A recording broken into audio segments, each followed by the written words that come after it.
888-971-SAGE, 888-971-7243. I am Larry Elder. We are ReliefFactor.com studio. I want to address what this caller said was my engaging in whataboutism when I bring up Hillary's promotion of this quote-unquote big lie. Obama was just interviewed by Anderson Cooper. And Anderson Cooper just kicks back and says, you know, Donald Trump's been pushing the big lie. And Obama goes, yeah, the big lie, yeah, the big lie. Water's wet, sky's blue. Donald Trump's promoting the big lie. Yeah, Larry, I caught your tirade on Hillary. Whenever anybody says tirade, you know it's not gonna end well. Election. You mean my monologue? You mean my persuasive argument? Here's the difference.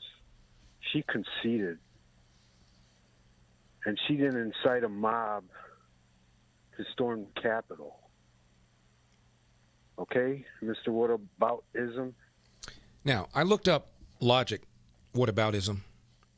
Quote, whataboutism is a logical fallacy and rhetorical technique in which people respond to a difficult concern or question with a counter-accusation in order to divert attention to a different topic. As the name suggests, it is characterized by the phrase, what about, which would be followed by an issue that may only be remotely related to the original one, end of quote. Notice they say it has to be in order to divert attention to a different topic, that you're trying to point to an issue that may only be remotely related to the original one, close quote. Now, we have two presidential candidates, one named Hillary Clinton, one named Donald Trump. Both lost. Hillary, for 4 years, has said the election has been stolen. You can have the election stolen from you. For 4 years, she has called him illegitimate. Trump knows he's an illegitimate president who got illegitimate foreign help. He knows he's an illegitimate president. He knows that there were a bunch of different reasons. And not just her. John Lewis. I felt strongly during the inauguration, or the so-called inauguration, that I couldn't be at home with myself if I had to participate or be part of it. So-called inauguration? The movement taught us to withdraw from evil. And I never felt that his election was legitimate. So, this gentleman says, my comparison doesn't work because, well, Hillary conceded. No, she didn't. She recognized she lost the election and then proceeded for the next 4 years to say the election was stolen. Use that word over and over, same word Donald Trump used. And been saying it longer. Well, it hasn't had the damage that Donald Trump's had because a mob didn't storm the Capitol. Well, first of all, Donald Trump didn't tell a mob to storm the Capitol. Donald Trump said peacefully, although you never quote that part. But more importantly, we're talking about the effect of the so-called big lie on how people think about the election, how people think about our republic. And you've got 67% of Democrats believing that the Russians altered vote tallies. You said in your opening statement, or in your prepared remarks, that to your knowledge there was no vote tallying changes, that no one's vote was, they voted one way and it recorded some other way. Is that still your opinion that with respect to the 2016 election, that the intrusions or attempted, whatever it is the Russians or others did not affect the actual voting itself? Based on everything I know, that is correct. Now you know why so many Democrats hate Donald Trump. They truly believe that the Russians came in with screwdrivers, software, and altered the vote tallies. Senate report, 1,000 pages, flatly refuted that. Jay Johnson, Obama's Homeland Security Secretary, flatly refuted it. 2/3, 67% to be precise, of Democrats believe the Russians change vote tallies.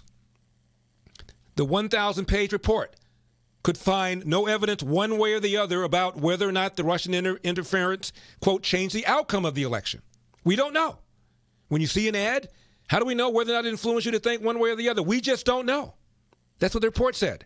78% of Democrats, according to Gallup, sir, 78% believe that the Russians altered the outcome of the election, even though the intel report said we could not come to a conclusion one way or the other. You tell me which big lie is damaging to our republic, which big lie is damaging to the other party. You wonder why 83% of Democrats believe Donald Trump is a racist? Well, if 2/3 of them believe he was only put there by the Russians because they changed vote tallies, you can believe any damn thing. But we're supposed to ignore that. And not a single reporter, to my knowledge, ever said to her, Madam Secretary, don't you think maybe, just maybe, you ought to not say the election was stolen? Because after all, maybe down the road, some Republican might say that when he or she loses. Nobody said a word. And your only defense is, you're engaging in whataboutism. Yeah, Larry, I caught your tirade on Hillary in the election. Here's the difference. She conceded. And she didn't incite a mob to storm the Capitol. Okay, Mr. Whataboutism? By the way, there has been a report coming out, I think it came out today, about the riot on January 6th. You know a couple words that were missing from the report, sir? The word insurrection. Didn't use it. And the word Trump wasn't there. Pourquoi? Because the man said, peacefully make your voices heard. And some idiots stormed the Capitol. They are criminals. They should be prosecuted to the fullest extent of the law. But insurrection? Trump-inspired insurrection? Ridiculous. So that's all you got? That Hillary conceded, even though she spent 4 years saying that the election was stolen. I don't know what kind of concession it is when you then say the election was stolen for 4 years. But that's some kind of concession, isn't it? Trump knows he's an illegitimate president who got illegitimate foreign help. He knows he's an illegitimate president. He knows that there were a bunch of different reasons why the election turned out the way it did. You can run the best campaign, you can even become the nominee, and you can have the election stolen from you. Headline CNN by Chris Cillizza, February 4 this year. 3/4 of Republicans believe a lie about the 2020 election.